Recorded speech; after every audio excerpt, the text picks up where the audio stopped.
Tomorrow night, Donald Trump gets a CNN spotlight. And now, Liz Cheney trying to make sure part of that includes the glare of his January 6th disgrace.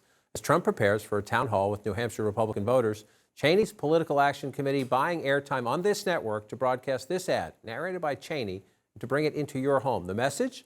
She says the former president, quote, is a risk America can never take again. Donald Trump is the only president in American history who has refused to guarantee the peaceful transfer of power. Rather than accept his defeat, he mobilized a mob to come to Washington and march on the Capitol. Then he watched on television while the mob attacked law enforcement, invaded the Capitol, and hunted the vice president. He refused for 3 hours to tell the mob to leave. There has never been a greater dereliction of duty by any president. Our great reporters back at the table. Fact check true when it comes to the ad, but if you look at Donald Trump 6 months ago and Donald Trump now, his position among Republicans in the polls, endorsements from Republican office holders, is going up. Not flat, not down, going up. Yeah, I mean, Liz Cheney has promised to just essentially serve as a reminder. Hey, remember that Trump did this. Remember that Trump did this, especially on January 6th. But that's already been discussed and debated. To your point, a lot of Republicans obviously know January 6th happened. Some of them have doubts about whether it was insurrection or whatnot. But people are still lining up behind Trump. It seems like even though that this is a literal reminder in an ad, it might not do much to sway voters. Maybe remind those independents in the midterms who said, why are we still talking about the 2020 election? I know that that was a legitimate election. Right. She promises to try to shake this tree to the very end. She says it's that important. The question is, you know, with ads and does she travel? Does she join the Republican race? Well, Trump allies are already hitting back at this, saying that she's just got a personal vendetta against the former president of the United States. But recall, she was on the committee, and they've been pursuing this for a while now.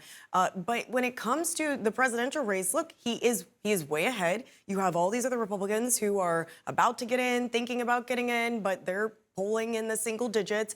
And I'm hearing from Republicans that unless something dramatic happens at this point, that he is likely to be the Republican nominee.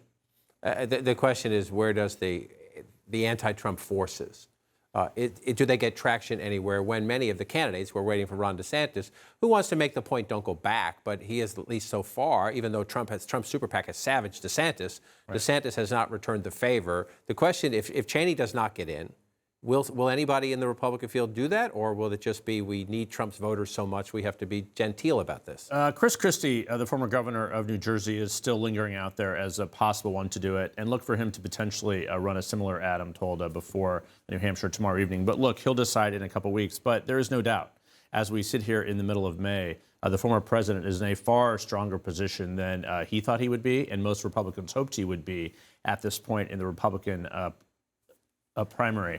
It is still important, I think, to point out this still has to play out. There are debates coming on the Republican side. We'll see if he actually attends them or not. But what this shows, the fact that he's doing a town hall with New Hampshire voters tomorrow evening, he's trying to go back to that well of 2016. He's trying to recreate sort of some goodwill among those voters in the middle and to kind of forget that January 6th happened. Of course, he cannot forget that it happened. We cannot and should not forget that it happened. So this is all part of the conversation. But now he's comparing himself to Biden. So that's why some Republicans are like, the economy was pretty good under Trump. So it is a precarious position for Republicans that they did not think they would be in.